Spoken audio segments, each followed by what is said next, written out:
శ్రీమాతే నమః. అమ్మకు ప్రేమతో ఛానల్కి స్వాగతం.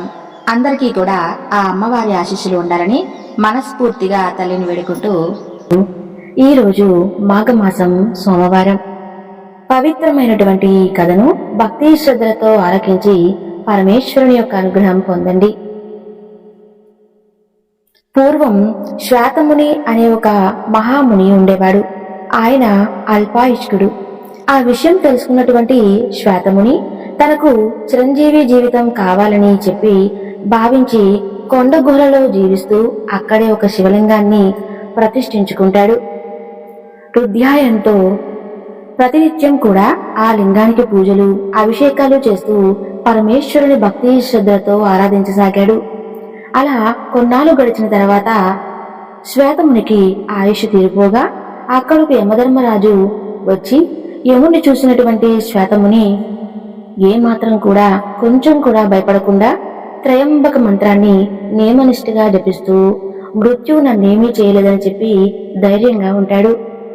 అప్పుడు శ్వేతముని దగ్గరకు వచ్చినటువంటి యముడు గంభీరంగా, శ్వేతముని ఆయుర్దాయం ఈ రోజుతో ముగిసిపోయింది, ఇక లేచిరా, నాకు ఇప్పుడు శివారాధనతో ఎలాంటి పని లేదు, త్రిమూర్తులు కూడా నిన్ను తీసుకురావడానికి ఎవరూ రారు, మర్యాదగా లేచిరా అంటూ గట్టిగా పిలుస్తాడు. ఆ మాట వినగానే శ్వేతమునికి మనసులో కాస్త భయం కలుగుతుంది. దుఃఖంతో శంకర, శరణాగత, వస్తల, ఈనబంధు, నన్ను రక్షించు తండ్రి అంటూ ప్రార్థించి కొంత ధైర్యాన్ని తెచ్చుకుంటాడు. ఇక వెంటనే యమధర్మరాజుతో, నన్ను తీసుకుని వెళ్లడం వలన మీకు ఎలాంటి ప్రయోజనం ఉండదు కదా, మహాదేవుడు లింగాన్నే నేను ప్రతినిత్యం పూజిస్తున్నాను, ఆయన్నే నమ్ముకుని ఉన్నాను, నాకు ఎలాంటి భయం లేదు, నాలాంటి శివభక్తులకు ఆ పరమేశ్వరుడే తప్పకుండా రక్షిస్తాడు, శివభక్తుడికి బ్రహ్మ రాసినటువంటి రాత కూడా నిరుపయోగం అవుతుంది అని పరమేశ్వరుడే వరాన్ని ఇచ్చాడు అని శ్వేతముని సమాధానం చెప్తాడు. అది విన్నటువంటి యముడికి ఆగ్రహం ముంచెత్తుతుంది. తీక్షణమైనటువంటి కోరలతో భయంకరమైనటువంటి సింహనాదం చేస్తూ తనకు ఎదురు సమాధానం చెప్పినటువంటి శ్వేతముని తన పాశంతో బంధిస్తాడు ఆయన. శ్వేతముని, ఇదిగో నిన్ను ఇలా బంధించి నేను ఇప్పుడే తీసుకువెళ్తున్నాను, ఇప్పుడు నిన్ను ఆ శంకరుడు ఎలా రక్షిస్తాడో నేను చూస్తాను, అసలు ఆ మహాదేవుడు ఎక్కడ ఉన్నాడయ్యా, మహాదేవుడు ఎక్కడనే శంకరుడు ఎక్కడున్నాడో పిలు, ఒకసారి నేను మృత్యుదేవతను, నాకు అసలు ఎదురే లేదు, ఎవరికి భయపడేవాడిని కాదు, నీవు ఇన్నాళ్ళు పూజించినటువంటి ఇదిగో ఈ శివలింగం ఉంది చూడు, ఈ శివలింగం కూడా ఏమాత్రం రక్షించలేదు, కాబట్టి ఇక నువ్వు ఈ పూజలు అభిషేకాలు చేసి ఎలాంటి ప్రయోజనం లేదు అంటూ దురహంకారంతో పలికి శ్వేతముని బంధించి అతని ప్రాణాలు తీయబోతూ ఉంటాడు. అంతలో త్రయంబకుడు అయినటువంటి పరమేశ్వరుడు పార్వతీదేవితో ప్రథమ ఘనాలతో శ్వేతుడు పూజించినటువంటి ఆ శివలింగం నుండి మహాభీకరంగా ఎంతో క్రోధంతో ఉన్నటువంటి పరమేశ్వరుడి ఉగ్రరూపాన్ని చూసి గుండె ఆగిపోయినంత పని అవుతుంది. ఇప్పటికే ఒక్కసారిగా భయంతో కిందపడి మరణిస్తాడు. ఇక శ్వేతుడు తన ఇష్టదైవాన్ని ప్రత్యక్షంగా దర్శించి వాటి కారణంగా ఆనందంతో శంకర, హరహర మహాదేవ, శరణు శరణు అంటూ ప్రార్థిస్తాడు. సమవర్తి అయినటువంటి ఎవరు మరణించడంతో దేవతలందరూ ఎంతో ఆందోళన చెందుతారు. ధర్మం అస్తవ్యస్తమవుతుందని భావించి అందరూ కలిసి మునిని బ్రతికించమని చెప్పి పరమేశ్వరుని కోరుకుంటారు. దేవతల విన్నపాన్ని మన్నించినటువంటి పరమేశ్వరుడు తన కంటి చూపుతో తిరిగి బ్రతికిస్తాడు. తననే త్రికరణాశుద్ధిగా నమ్ముకున్నటువంటి శ్వేతముని కరుణించి ఆయనకు చిరంజీవి తత్వాన్ని అనుగ్రహిస్తాడు. ఒకనాడు కైలాస శిఖరం మీద శివపార్వతులిద్దరూ వినోదంగా సంతోషంగా ముచ్చటించుకుంటూ ఉంటారు. వారి పాదాల వద్ద ఉపమన్యుడు, భృంగి, నందికేశ్వరుడు మొదలైనటువంటి ప్రముఖులందరూ పరమేశ్వరుడి అందే తన యొక్క శుద్ధమైనటువంటి మనసును కేంద్రీకరించి స్వామిని సేవిస్తూ ఉంటారు. ఆ సమయంలో నారద మహాముని కైలాసానికి వస్తారు. రాగానే ఆది దంపతులకు సాష్టాంగ నమస్కారం చేసి 2 చేతులు కట్టుకుని వినయంగా నిలబడ్డాడు. చంద్రశేఖరుడు తన వెన్నెల వంటి కంటితో నారదుని చల్లగా చూస్తాడు. దేవి, నారద, నీవు భూలోకానికి వెళ్ళి వచ్చావు కదా, అక్కడ విశేషాలు స్వామివారికి విన్నవించయ్యా అని అంటుంది. అప్పుడు నారద మహర్షి, ఎందుకనో తెలియదు కానీ భూమిపై శివభక్తి సన్నగిల్లిపోయింది. కొందరైతే కేవలం శివాచారాలతో మునిగి శైవేతులతో కలిసి మాట్లాడడం కూడా మానేసి శివతత్వాన్ని ప్రచారం కూడా చేయటం లేదు. కొందరైతే కేవలం లౌకిక జీవనంలో మునిగిపోయారు. ఇక మరికొందరు బ్రహ్మానందంలో మునిగి తమను తాము మరిచి సమాజానికి ఉపయోగపడకుండా పోయారు. ఏమైతేనేమి తమ భక్తి తత్వము సంపూర్ణమైనటువంటి సమాజానికి తెలియడం లేదు. అందువలన మానవులందరూ లింగస్థల, జన్మస్థల, ప్రసాద స్థలంలో స్వీకరించి మహాభక్తులు ఉండేటువంటి నిమిత్తం తమ ఒకసారి భూలోకంలో అవతరించక తప్పదు. అది విన్నటువంటి మహాదేవుడు పరమేశ్వరుడు అనురాగచిత్తుడై నాదుడు చెప్పినటువంటి ఆ మాటలన్నీ విని ఇలా అంటాడు: నారద, నీ కోరిక ప్రకారం భూలోకంలో తప్పకుండా అవతరించవలసిందే. అయితే నాకు నందీశ్వరునికి రవ్వంత కూడా భేదం లేదు. కారణంగా నా పక్షాన నందిని భూలోకానికి పంపిస్తున్నాను. పార్వతీదేవి ఆ మాటలు విని చిరునవ్వి నవ్వి, నాదా, అసలు మీరు ఈ విధంగా అనడంలో ఆంతర్యం ఏమిటి? నిజంగా నందీశ్వరుడు మీరు ఒక్కరేనా, లేక భక్త పరాధీనుడు కాబట్టి నేను నా భక్తుడు ఒకటే అనేటువంటి అర్థంతో ఈ మాట అన్నారా అని ప్రశ్నిస్తుంది. అది విన్నటువంటి పరమేశ్వరుడు, నారదుడు, పార్వతీదేవి ఇద్దరు వింటూ ఉండగా ఇలా అంటాడు: దేవి, నీవు చెప్పింది కూడా నిజమే. భక్తుల శరీరమే నా శరీరము. నాకు నందికి రవ్వంత భేదం కూడా లేదు. అందుకని అలా అన్నాను. అంతేకాకుండా ఇంకో రథ కూడా ఉంది. శ్రద్ధగా ఆలకించండి. పూర్వం కొన్ని యుగాల కింద శిలాదుడు అనేటువంటి మహాముని శ్రీశైలానికి నైరుతి భాగంలో కఠోరమైనటువంటి తపస్సు చేశాడు. ముందు కందమూలాలు ఆరంగంగా తీసుకుంటూ తపస్సు చేసేవాడు. ఆ తర్వాత అది మానేసి రాళ్లు తిని ఆకలి చంపుకుని ఘోరమైనటువంటి తపస్సు చేశాడు. అప్పుడు నేను ప్రత్యక్షమై వరం కోరుకోమని అడిగాను. నన్ను చూసి పులకితుడై సాష్టాంగ నమస్కారం చేసి ఎన్నో విధాలుగా స్తుతించి, స్వామి, నాకు పుత్ర సంతానం కలిగే విధంగా వరాన్ని ప్రసాదించవలసింది అని చెప్పి వేడుకుంటాడు. నేను తదాస్తు అన్నాను. అప్పుడు శిలాదుడు, మహాదేవ, కేవలం కొడుకు కలిగితే సరిపోదు కదా, అతను కూడా శివభక్తితో తరించిపోయేవాడు కావాలి. తద్భిన్నంగా ఉంటే మాత్రం నేను సహించలేను స్వామి. తలనైనా సరే తప్పకుండా నరికి వేస్తాను. అందుకని మీరే అతనికి అండగా నిలవాలి అని చెప్పి వేడుకుంటాడు. అది విని నేను ఎంతో సంతోషించాను. అప్పుడు ఒకసారి నందీశ్వరుని వంక చూశాను. ఎందుకంటే సృష్టికి ముందే ఆంశ రూపంలో ఉంటుంది. అదే కృతాయుగంలో 4 పాదాల మీద, త్రేతాయుగంలో 3 పాదాల మీద, ద్వాపర యుగంలో 2 పాదాల మీద, కలియుగంలో ఒకే పాదం మీద చరిస్తూ ఉంటుంది. ఈ అంశాలన్నీ శంభుడు అలాంటి అన్ని విని ఈశ్వరుని చూసి, నీవే శిలాదుని కొడుకుగా పుట్టాలి, నీవు లోకంలో పరమేశ్వరుడు అనేటువంటి పేరు ప్రసిద్ధి చెందాలి అని అన్నారు. నా కోరిక ప్రకారం నందీశ్వరుడు ఆయోనిజుయై శిలాదుని అందా పుట్టాడు. అతనికి నందికేశ్వరుడు అనేటువంటి పేరు పెట్టారు. నందికేశుడు జన్మించినప్పటి నుండి భక్తి శ్రీరాణి గుణులతో పెరిగాడు. గురుపద జ్ఞానంతో, వేదాంత సూక్తులతో, శివ ఆచరణ వర్తనంతో నా పాద పద్మాలను నిరంతరం మనసులో ఉంచుకుంటూ నందికేశుడు పెద్దవాడవుతాడు. అప్పుడు నందికేశుడు కని విని ఎరుగని అటువంటి భయంకరమైనటువంటి తపస్సు మొదలుపెట్టాడు. ఆ వేడికి బ్రహ్మాండం గజగజ వణికిపోయింది. సమస్త స్థలాలు, మందిరాలు, దేవతలు భయంతో నా వద్దకు పరిగెత్తుకుంటూ వచ్చారు. అది చూసినటువంటి నేను నవ్వుతూ, ఓరి వెర్రిజీవులారా, మీకు అసలు ఎందుకంత భయం? మీ పదవులు పోతాయనా? నందికేశ్వరుడు ఏమి బ్రహ్మ పదవియో విష్ణు పదవియో కోరి, లేదంటే దేవేంద్ర పదవియో కోరి తపస్సును ఆచరించడం లేదు. అందుకని మీరేమీ వణికిపోవనవసరం లేదు.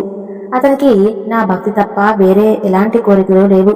కావాలంటే నా వెంట రండి, ఇప్పుడే చూపిస్తాను అంటూ నందికేశ్వరుడు తపస్సు చేస్తున్నటువంటి పర్వత ప్రాంతానికి బ్రహ్మాది దేవతలతో సహా అక్కడకు వెళ్లాలని నందికేశుడు, ఇప్పటికీ నువ్వు నామదిలో ఉన్నావు, నన్ను ఇప్పుడు నువ్వు చూశావు, అప్పటి వరకు నేను ఉన్నాను, ఎప్పుడూ ఎదుటనే ఉన్నాను, ఇలా ప్రత్యక్షం కావడం చూసి తన శరీరం పులకరించింది. నందికేశ, నీకు కావలసినటువంటి వరాన్ని కోరుకోమని అన్నాడు. అది విన్నటువంటి నందికేశుడు, స్వామి, పెన్నిది లభించినప్పుడు మనం అడిగేటటువంటి అవివేకి ఎవరైనా ఉంటారా? నాకు నీ దర్శనం లభించింది, అందుకే ఈ తపస్సు చేశాను. వేరే నాకు ఎలాంటి పదవులు ఏమీ అవసరం లేదు. నిర్మలమైనటువంటి భక్తి నాకు ప్రసాదించండి అన్నాడు. అది విన్నటువంటి నేను నందికేశుని ఆలింగనం చేసుకుని ఆయనని ఆలింగనం సుఖం నాకు ఎప్పుడు లభించే విధంగా నేను వాహనంగా చేసుకున్నాను. పూర్వం నీవే నా వాహనానివి అని చెప్పి నేను అందుకే దీనికి ప్రమాద ఘనాధిపతిగా పట్టం కట్టాను. సర్వజ్ఞాత్వాన్ని ప్రసాదించాను. నా వెంట బ్రహ్మ విష్ణు దేవేంద్రాది సమస్త దేవతలు అది చూసి నందికేశుడిని సాష్టాంగ నమస్కారాలు చేశారు. నందికేశుడు వారిని దయతో చూశాడు. ఈ విధంగా దేవతలందరూ తమ తమ భయాలను పోగొట్టుకున్నారు. శ్రీశైలం నరుతి ప్రాంతంలో నందికేశ్వరుడు తపస్సు చేసుకున్నటువంటి ఆ ప్రదేశానికి నాటి నుండి నంది మండలం అనేటువంటి పేరు వచ్చింది. అక్కడకు వచ్చినటువంటి సమస్త జీవజలాలు మోక్షాన్ని పొందగలిగే విధంగా అనుగ్రహించాడు. ఇలాంటి నందికేశ్వర చరిత్ర విన్నవారు, వినిపించిన వారు స్థిరబుద్ధి దృష్ట, అదృష్ట సంస్థలు, సిద్ధులు, వాక్శుద్ధి, భక్తి సంపద తప్పకుండా పొందగలుగుతారు.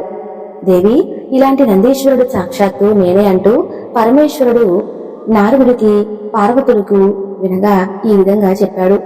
అప్పుడు ఈ కథంతా వినటువంటి పార్వతీదేవి ఇంతటి నిరహంకారము, సదాచారము, నిరంతర భక్తి, ప్రభుభక్తి, సిద్ధ పాండిత్యము, నిత్య సత్యము, చాకుమర్యము, ఆత్మతత్వము, విశుద్ధ చరిత్రము, పుణ్యక్షేత్రం, ఇంతటి మంగళకరమైనటువంటి మూర్తి, కీర్తి నందికేశునికి తప్ప మరెవరికీ లేవు.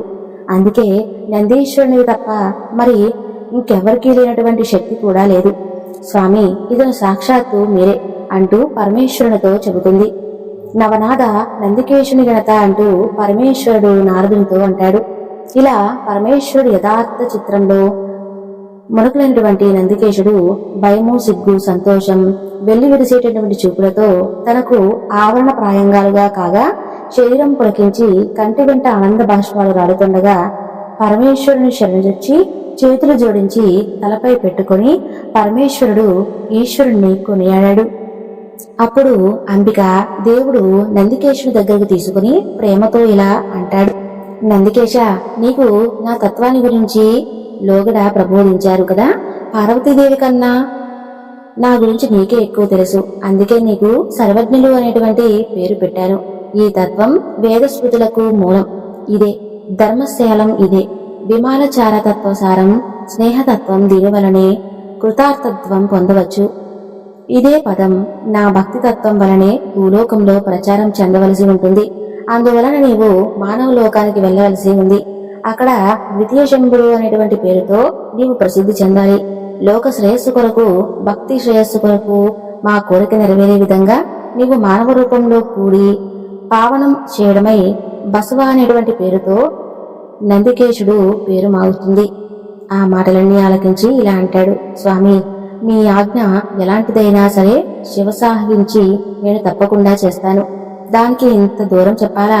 భూలోకానికి మాత్రం మీరు కదా కర్త. అలాంటప్పుడు నాకు కైలాసం అయితేనేమి, భూలోకం అయితేనేమి, ఎందున్నా ఆందోళన ఎందుకు నాకు? మీరున్నప్పుడు స్వామి, నందికేశ్వరుడు యొక్క వినయ వాక్యాలు విని స్వామివారు ఇలా అంటారు. ఎలాంటప్పుడైనా నందికేశ, నేను మాత్రం నీకు దూరంగా ఉంటానా? గురులింగ రూపంలో వచ్చి పరమతాత్వార్థం అని నీకు బోధిస్తాను. ప్రాణలింగ రూపంలో శరీరాన్ని ప్రాణం వదలకుండా ఉంటాను. జంగాలు జంగమ రూపాన్ని దాల్చి వేడుకతో నీతో పాటే కలిసి ఉంటాను. నీ తనువు, మనువు, ధనం వ్యర్థం కాకుండా నాకే చెందే విధంగా చేసుకుంటాను. నాకు ప్రమాదాలు, ప్రాణ సమూహలు, ఆ సంస్థ ప్రాంగణానికి నీవు ప్రాణానికి, అలాంటి నీకు నాకు దూరం అనేది ఒక్క క్షణం కూడా ఎన్నడూ ఎక్కడ ఉండదు అంటూ ఈ విధంగా పలికినటువంటి పరమేశ్వరుని మాట ఇప్పుడు తను వెళ్ళా చేతులు అయినట్లుగా ఆ ప్రభుకు నమస్కరించి తిరిగి భూలోకానికి ప్రయాణం కట్టాడు. సరిగ్గా అదే కాలంలో ఇక్కడ భూమి మీద శ్రీశైలానికి పశ్చిమ దిక్కున కర్ణాటక దేశంలో బాగా అనేటువంటి ఆగ్రహారం ఉండేది. అందులో మండలం ఆదిరాజు అనేటువంటి ఆయన ఉండేవాడు. అతని భార్య మాదాంబ మహాసాధ్వి, నిరంతరం కూడా శివాచారంలోనే జీవితాన్ని గడిపేటటువంటి ధర్మపత్ని. ఈ విధంగా కనబడేటువంటి ఉత్తమరాలు అయితే సమస్త ఐశ్వర్యాలు ఉన్నా కూడా కొడుకులు లేకపోవడంతో ఆమె విచారిస్తూ ఎప్పుడూ దిగులుతో ఉండేది. ఎన్ని నోములు నోచినా విసిగిపోయింది. చివరకు తమ కామార్థ సిద్ధికి నందికేశ్వర స్వామి వ్రతాన్ని సర్వోత్తమమైనదని చెప్పడంతో ఆమె గుడికి వెళ్లి అక్కడ నందీశ్వరునికి సాష్టాంగ ప్రణామం చేసి సర్వజ్ఞ దయామోపి నందీశ్వర అంటూ స్వామిని పొగిడి నందీశ్వరుని యొక్క వ్రతాన్ని ప్రారంభించింది. సోమవారంతో ప్రారంభించి వరుసగా 9 సోమవారాలు చేసింది. ఆ తరువాత నందికి ఆర్జ్యం సమర్పించి గంధ పుష్పాలతో పూజ చేసి వస్త్రాలు కప్పి గజ్జలు, అందులో గంటలు మొదలైనటువంటి ఆభరణాలతో అలంకరించి ముఖాన పట్టము, బంగారు కొమ్ములు పెట్టి ధూపదీపాలతో అర్చించి పంచభక్షాలు పెట్టింది. తర్వాత పులగం నందికి ఆరగింపు చేసి కళాఖండానికి కలిపి స్వామికి పెట్టింది. ఇలా నందికి అర్చన చేసి పరమమహేశ్వరాలు సపర్యలు చేస్తుంది. నందీశ్వర, నవనందినాథ, ఇందు కలధరి వాహనానికి నీ వంటి భక్తుడు నా దయతో నా కొడుకుగా పుడితే నీ పేరు పెట్టే పిలుచుకుంటాను స్వామి అంటూ నందికి మనవి చేసింది. అప్పుడు సమస్త జనులు చూస్తుండగా నంది మాదాంబకు ప్రసాదాన్ని అందించింది. మాదాంబ ఆశ్చర్యంలో ఆనందాన్ని పొంది ఆ ప్రసాదాన్ని స్వీకరించి ఇంటికి వెళ్ళింది. మాదాంబకు నందీశ్వరుని యొక్క అనుగ్రహం వల్ల పూర్వం కన్నా కూడా ఎక్కువ శుభాలు కలిగేలా ఉంటాయి. శుభశకునాలు కనిపిస్తాయి. ఈలోగా నందీశ్వరుడు భూలోకానికి వచ్చాడు.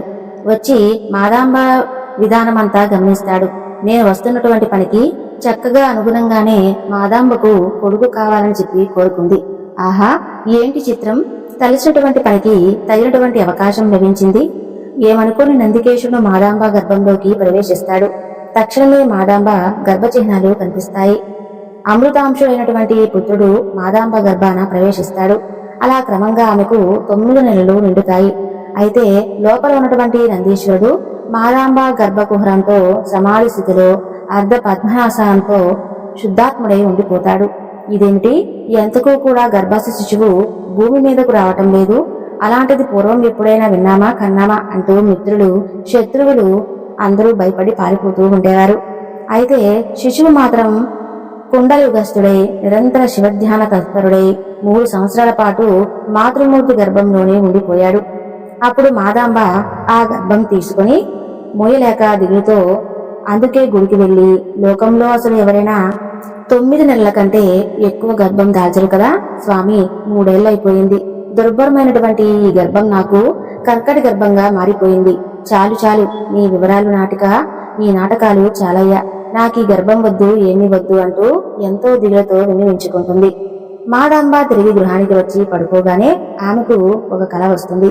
అందులో నందీశ్వరుడు జంగమలింగ వేషం ధరించి, మాదాంబ, నీ గర్భస్థ శిశువు సామాన్యుల కన్నా పరమశివుని ఆజ్ఞపై భూలోకానికి వస్తున్నటువంటి నందికేశుడు. అది వృషభం, శిలాదుని పుత్రుడు. భక్తి హితార్థమై నీకు పుత్రుడిగా భావిస్తున్నాడు. ఇక దిగులు చెందన అవసరం లేదు. పుట్టిన వెంటనే శిశువుకు బసవుడు అనేటువంటి పేరు పెట్టు అని చెప్పి అంతర్ధానమవుతాడు.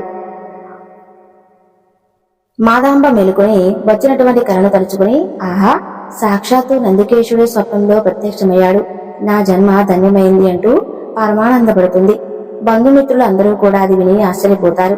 అప్పుడు పరమేశ్వరుడు ఉద్దేశించి, నందికేశ, నీవు వచ్చినటువంటి పని మర్చిపోయి లోపలే ఉండిపోయావు అని అనగానే పద్మాస్తమైనటువంటి ఆ శిశువు గర్భం పరమేశ్వరునికి నమస్కరించి మాదాంబ గర్భం నుంచి ఉదయిస్తాడు. అలా శిశువు పుడుతున్నటువంటి సమయంలోనే పరమేశ్వరుడు అదృశ్య రూపంలోనే ఉండి ఆ శిశువుకు లింగధారణ చేశాడు. అలా నందికేశుడు బిడ్డ పుట్టగానే బంధుమిత్రుల కూడా ఆ శిశువును చూస్తూ ఉంటారు.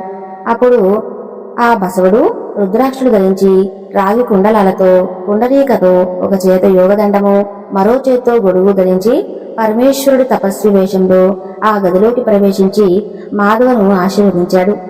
ఎవరు స్వామి తమరు అంటూ అక్కడి వారందరూ ప్రశ్నించగా, మా ఇల్లు అప్పటి సంగమేశ్వరంలో ఉందయ్యా, నా పేరు కూలి, సంగమేశ్వరుడు.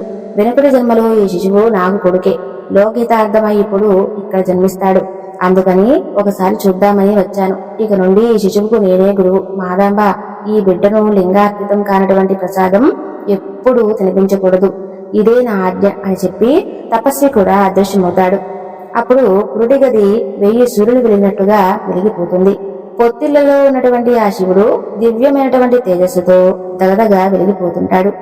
అజ్ఞానం అనేటువంటి అంధకారం విజ్ఞానవంతుడు అనేటువంటి ఆ శిశువు అనేటువంటి సూర్యుని వలన పారద్రోహల పడుతుందా అన్నట్లుగా ఆ కాంతి ప్రభలు గోచరిస్తూ ఉంటాయి. మాదాంబ మాదిరాజు అది చూసి పరమానంద భరితులై భక్తులకు హస్త పాదకములతో పూజించి విభూది విడుగులు ఇచ్చి అర్పిస్తారు. అప్పుడు పంచమహావాద్య మ్రోగుతుండగా పుణ్యకూడినటువంటి ఆ శిశువుకు బసవ అనేటువంటి పేరు పెడతారు. క్రమంగా పెరుగుతూ ఉంటాడు బసవుడు. వెనుకటి చీకటి ఉంటే తనకేంటి అన్నట్లుగా తేజోమూర్తి బసవన్న పాపగా ఉన్నప్పుడే దీపని చూస్తూ నవ్వుతూ ఉండేవాడట. లింగ ప్రసాదమే స్వీకరిస్తున్నాడా అన్నట్లుగా తల్లి స్తన్యాన్ని స్వీకరిస్తూ ఉండేవాడు. సుఖమృత్యువును రెండు చేతులతో జరుగుతున్నట్లుగా పసిపాపయ్యే చేతులు ఉండిపోతూ ఉండేవాడు. శివపద్యాన్ని చేస్తావస్థలో ఉన్నట్లుగా దిగ్భ్రాంతి ఉండేవాడుగా శర్వీశ్వర ప్రపంచాన్ని పారద్రోలి విజృంభించే విధంగా చేతులు ఆడిస్తూ ఉండేవాడు. మాయా ప్రపంచాన్ని దగ్గరకు రానినట్లుగా కాలు ఆడిస్తూ ఉండేవాడు. తాను చేయవచ్చు వెట్టుబడి పనులను ఆలస్యమైనట్లుగా ఉలిక్కిపడుతూ ఉండేవాడు. శివానంద మగ్నుడై ఆనంద బాష్పాలు జాలువారే ఇస్తున్నట్లుగా కళ్ళ వెంట నీళ్లు కారుస్తూ ఉండేవాడు. జన్మ దుఃఖంతో రోధించడం, జీవనం మొదలు వింటున్నాడా అన్నట్లుగా ఏదో వింటూ ఉండేవాడు. శివభక్తులకు పాదాభివందనం చేస్తున్నాడా అన్నట్లుగా భూమిపై బోర్లా పడేవాడు. భూమిపై తగినటువంటి నిర్మల శివభక్తి మరలా తలెత్తుతున్నట్లుగా తలపైకెత్తి చూస్తూ ఉండేవాడు. పద్మాసన విధానం అభ్యర్థిస్తున్నాడా అన్నట్లు కూర్చోవడం మొదలు పెట్టాడు. తానే ద్వితీయ శంభుడు అనేటువంటి అనిపించే విధంగా రందివలే ఒడులు మొదలు పెడతాడు. సనాతన మార్గాన్ని ఒక్కరూ కూడా మీరకుండా నడుస్తున్నట్లుగా అడుగులు వేయడం, శివనామం చెప్పినంతనే కఠోరమైనటువంటి స్వరంతో మాట్లాడే విధంగా రూపు పలుకులు పలుకుతూ ఉన్నాడు. శివచిత్తులే శ్రేష్ఠులు అని చాటి చెప్పే విధంగా పరుగెత్తుతూ ఆడటం కూడా నేర్చుకుంటాడు. అలా ఆటల్లో కూడా బాలుబసవుడు శివపూజనే చేస్తూ ఆటలు ఆడుతూ ఉండేవాడు. బుద్ధి లేదు. ఇటువంటి వయసులో భక్తులను శివుని గాదాలడం నేర్చుకుంటాడు. అయితే బసవన్న సర్వజ్ఞునైనటువంటి నందికేశుడు కాబట్టి సర్వ విద్యలు కూడా ఆయనకు సహజంగానే వస్తాయి. అలాంటి బసవన్నకు 8వ ఏట తండ్రి ఉపనం చేయాలి అని చెప్పి ముహూర్తం పెట్టించగా అది విన్నటువంటి బసవన్న తండ్రితో ఇలా అంటాడు. తండ్రి, అసలు ఈ ఉపనయనం ఏమిటి? శివభక్తుడైనటువంటి నీవు ఇలా జరగడం ఎట్లయినవావు? పరమాత్మునికి గురువుగా కొలిచే కట్టుబడి నాకు దుర్మార్గుడు గురువు ఎలా అవుతాడు? అది నరకం కదా. పూర్వజన్మ ఏమిటి? ఇది పతన హేతువు. నిర్మలమైనటువంటి గురుకృపాత్మన జన్మానికి దర్శనం ఏమిటి? ఆధారం చేసినటువంటి శివునికి అగ్నిలో హవిస్సులు వేయించడం దోషం కదా. పరమశివ మాత్రం వదిలిపెట్టే వేరే మంత్రాలు నేర్చుకోవడం పాపం. భక్తులకు నమస్కరించడం, చేతులతో తాటి మాటలను నమస్కరించడం తప్పు కాదా? కర్మ తెయకోసి నడుడు మనం తిరిగి కర్మకాండ నేర్పించేటువంటి తాళ్లు కట్టుకోవడం ఏమిటి? రుద్రాక్షలు ధరించిన పరిణామం క్షుద్రముద్రలు ఎలా ధరిస్తాము? ఈ విధంగా యజ్ఞోపవితరానికి దూరమైనటువంటి వీరమహేశ్వరాచార దీక్షితుని ఆ ఉభయ కర్మ నిర్మూలన నన్ను అడుగుమేరా. కర్మ సముద్రంలో ముచ్చట నీకు ధర్మం కాదు తండ్రి అని అంటాడు. ఈ విధంగా ఎవరి బ్రహ్మ తలరాత ఆ పరమేశ్వరుడు బ్రహ్మవంశ ఎలా అవుతాడు చెప్పండి? జాతకి గోత్రానికి అతీతుడై సద్గురు కరికమల సంజితుడై శివాచారపురుని తిరిగి జాతి గోత్రాలు ఎటువంటి ఆశ్రమం చెప్పడం తప్పు కదా తండ్రి. కాబట్టి ఈ విధంగా చూసినా ఉపనయనం కూడదు అంటే తండ్రి ఆ మాటలు వింటూ ఇలా అంటాడు.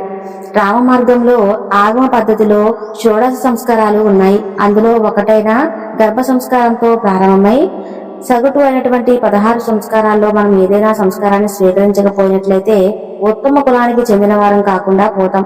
అంతేకాకుండా ఉపనయన సంస్కారం అంతా శైవ ధర్మ సంబంధమే. ఆయనదే కదా. ఉపనయన పూజలో రుద్రఘనాన్ని పూజిస్తాం. అప్పుడు చెప్పి గాయత్రి మంత్రంతో ప్రారంభం చేస్తాడు. రుద్రుడు మాత్రమే పరమదైవం అని అర్థమవుతుంది. అది పట్టించుకోకుండా ఉంటే మాత్రం మామిడి గింజలు భూమి మీద నాటితే వేప మొక్క ఎలా మొలుస్తుంది చెప్పు?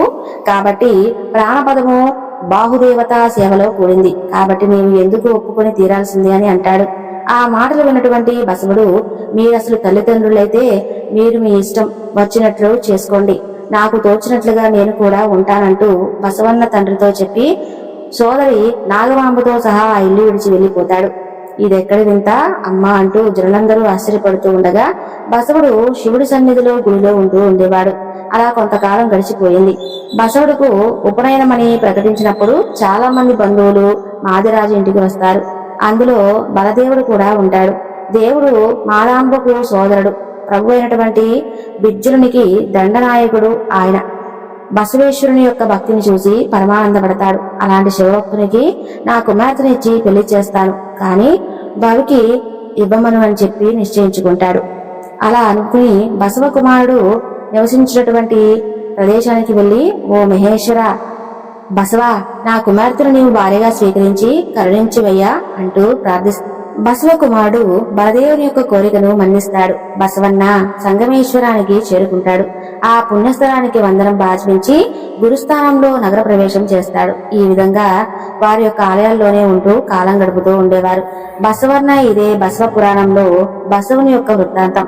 ఈ వివరణను ఇంతటితో ముగిస్తున్నాను. ఈ వీడియో మీకు నచ్చితే తప్పకుండా లైక్ చేసి మన ఛానల్ ని సబ్స్క్రైబ్ చేయండి. సర్వే జన సుఖినో భవంతు.